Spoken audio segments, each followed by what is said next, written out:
Auto immune बीमारियों का रहस्य ना हमेशा से ही मेडिकल साइंस के लिए एक बहुत बड़ी पहेली रहा है।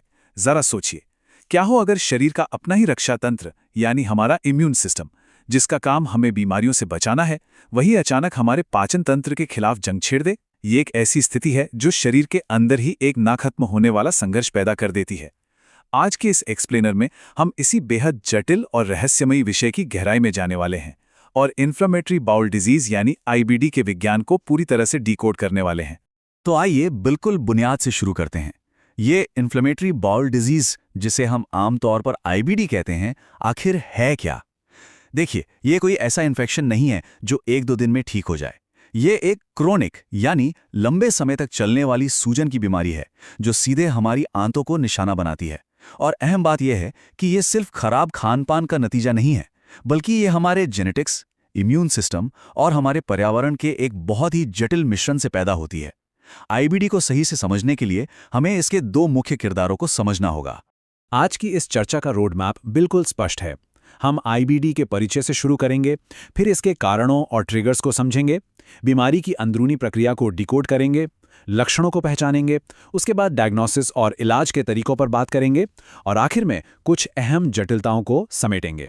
तो चलिए हमारे पहले हिस्से की तरफ बढ़ते हैं, आईबीडी का एक बुनियादी परिचय। आईबीडी के इन दो मुख्य प्रकारों के बीच का जो फर्क है ना, वो सच में बहुत ही स्पष्ट है। एक तरफ हमारे पास है अल्सरेटिव कोलाइटिस। इसका जो दायरा है वो एकदम फिक्स है। ये सख्ती से केवल हमारी बड़ी आंत यानी कोलोन तक ही सीमित रहता है, बस वहीं तक। लेकिन दूसरी तरफ जो क्रोहन रोग है, उसकी कहानी बिल्कुल अलग है। ये पाचन तंत्र में कहीं भी हो सकता है, बिल्कुल मुंह से लेकर गुदा तक। और ये कोई छोटी बात नहीं है। यही वो अहम अंतर है जो आगे चलकर इस बीमारी के लक्षणों और इसके इलाज के पूरे तरीके को बदलकर रख देता है। अब सवाल ये उठता है कि ऐसा होता क्यों है। चलिए दूसरे हिस्से पर आते हैं।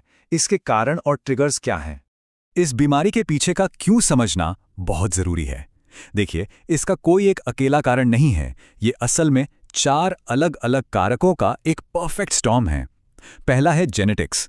अगर परिवार में पहले किसी को आईबीडी रहा है तो रिस्क बढ़ जाता है, खासकर क्रोहन रोग में दिखने वाले NOD2 जीन म्यूटेशन की वजह से।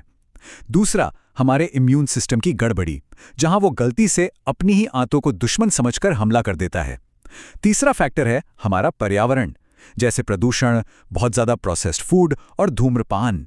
दिलचस्प बात यह है कि धूम्रपान क्रोहन रोग के खतरे को बहुत तेजी से बढ़ाता है। और आखिर में गट माइक्रोबायोटा, यानी हमारी आंतों के अंदर रहने वाले अच्छे और बुरे बैक्टीरिया का संतुलन बिगड़ना, जो सीधे सीधे सूजन को ट्रिगर कर देता है। तो ये तो हो गए बाहरी कारण, लेकिन शरीर के अंदर असल में क्या चल रहा होता है? आइए तीसरे हिस्से में बीमारी की इस प्रक्रिया को समझते हैं। इसे एक बायोलॉजिकल चेन रिएक्शन की तरह समझिए।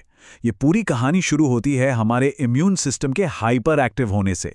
जब ये सिस्टम एकदम आउट ऑफ कंट्रोल हो जाता है तो ये कुछ खास तरह के रसायन छोड़ता है जिन्हें साइटोकाइंस कहते हैं, जैसे कि TNF अल्फा या IL-6। अब ये रसायन क्या करते हैं?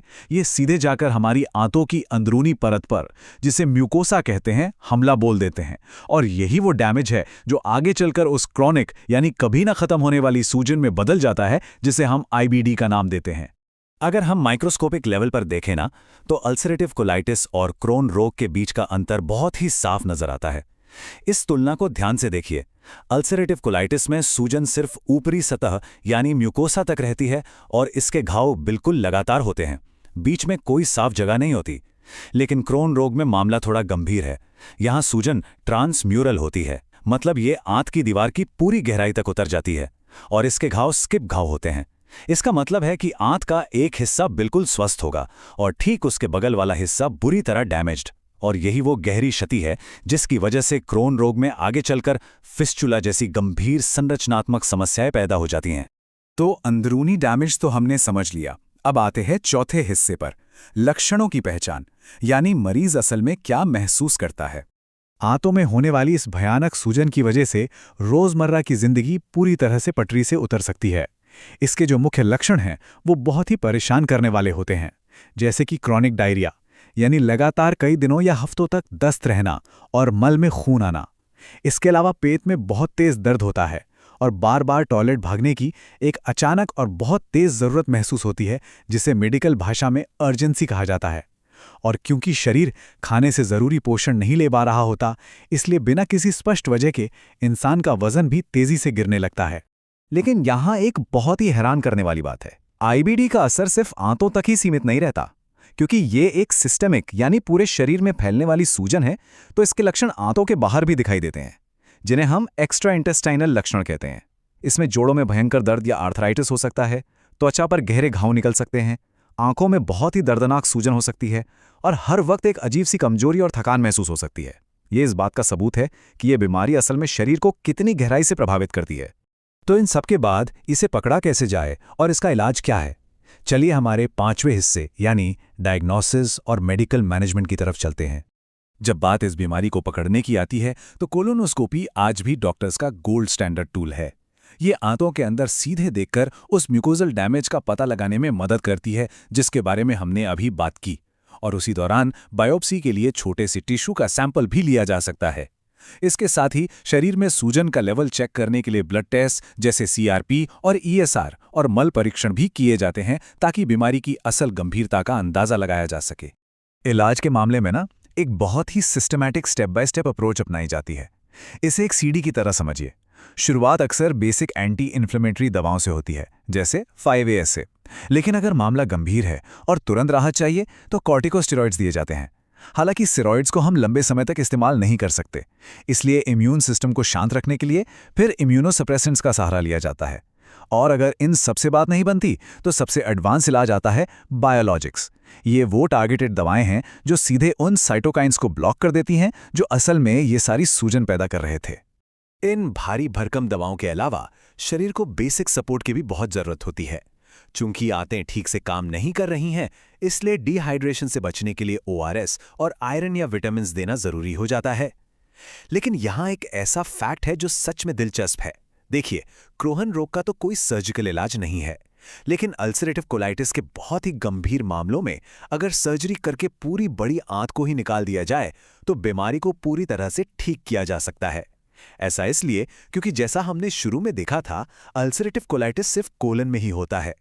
अब हम इस चर्चा के आखिरी पड़ाव पर हैं, छठा हिस्सा, जिसमें हम कुछ गंभीर जटिलताओं और इस पूरे एक्सप्लेनर की मुख्य बातों को समेटेंगे। अगर आईबीडी को सही समय पर मैनेज ना किया जाए तो इसके नतीजे वाकई खतरनाक हो सकते हैं। आपको वो गहरी ट्रांसम्यूरल सूजन याद है? उसकी वजह से आंतों से बहुत भारी ब्लीडिंग हो सकती है, या सबसे खराब स्थिति में आंत फट भी सकती है। और तो और इस लगातार रहने वाली सूजन से कोलोन कैंसर का रिस्क भी काफी बढ़ जाता है। क्रोहन रोग के मामले में तो फिस्टुला तक बन सकते हैं। ये असल में अंगों के बीच बन जाने वाले कुछ असामान्य रास्ते होते हैं जो बेहद दर्दनाक और जटिल होते हैं। तो यहाँ से हमें जो सबसे अहम बात समझनी है वो ये है कि आईबीडी कोई ऐसा इन्फेक्शन नहीं है जो कुछ दिन में चला जाएगा। ये एक उम्र भर साथ रहने वाली स्थिति है। इसमें एक साइकिल चलती है। कभी लक्षण बहुत भयंकर रूप ले लेते हैं, जिसे फ्लेयर कहते हैं, और कभी बीमारी बिल्कुल शांत हो जाती है, जिसे रिमिशन कहा जाता है। बस इसीलिए जितनी जल्दी सही बीमारी का पता चल जाए उतना ही अच्छा है, ताकि आंतों को हमेशा के लिए डैमेज होने से बचाया जा सके। मेडिकल साइंस के इस पूरे नजरिए को हम सिर्फ एक लाइन में समेट सकते हैं। आईबीडी बेशक उम्र भर की बीमारी है, लेकिन अगर शुरुआत में ही इसका पता चल जाए और सही इलाज मिले तो पूरी तस्वीर बदल सकती है। आज हमारे पास जो एडवांस बायोलॉजिक्स और मेडिकल रणनीतियां हैं, उनके दम पर सही समय पर कदम उठाकर एक बिल्कुल सामान्य और एक्टिव जिंदगी जीना पूरी तरह से मुमकिन है। तो इस पूरी चर्चा को खत्म करते हुए एक बहुत ही दिलचस्प सवाल हमारे सामने आता है। एक तरफ जहां अल्सरेटिव कोलाइटिस को सर्जरी से हटाया जा सकता है, वहीं क्रोन रोग जैसी बीमारियों का भविष्य क्या है? जिस रफ्तार से आज जेनेटिक्स और बायोलॉजिकल रिसर्च आगे बढ़ रही है, क्या हम उस दिन के करीब पहुंच रहे हैं जब हम अपने ही इम्यून सिस्टम को दोबारा रिप्रोग्राम कर पाएंगे? क्या आईबीडी एक दिन हमेशा के लिए इतिहास बन जाएगा? ये विज्ञान का एक ऐसा शानदार और तेजी से बदलता क्षेत्र है जिस पर हमें जरूर नजर रखनी चाहिए। ज्ञान ही सबसे बड़ा बचाव है। सीखते रहिए।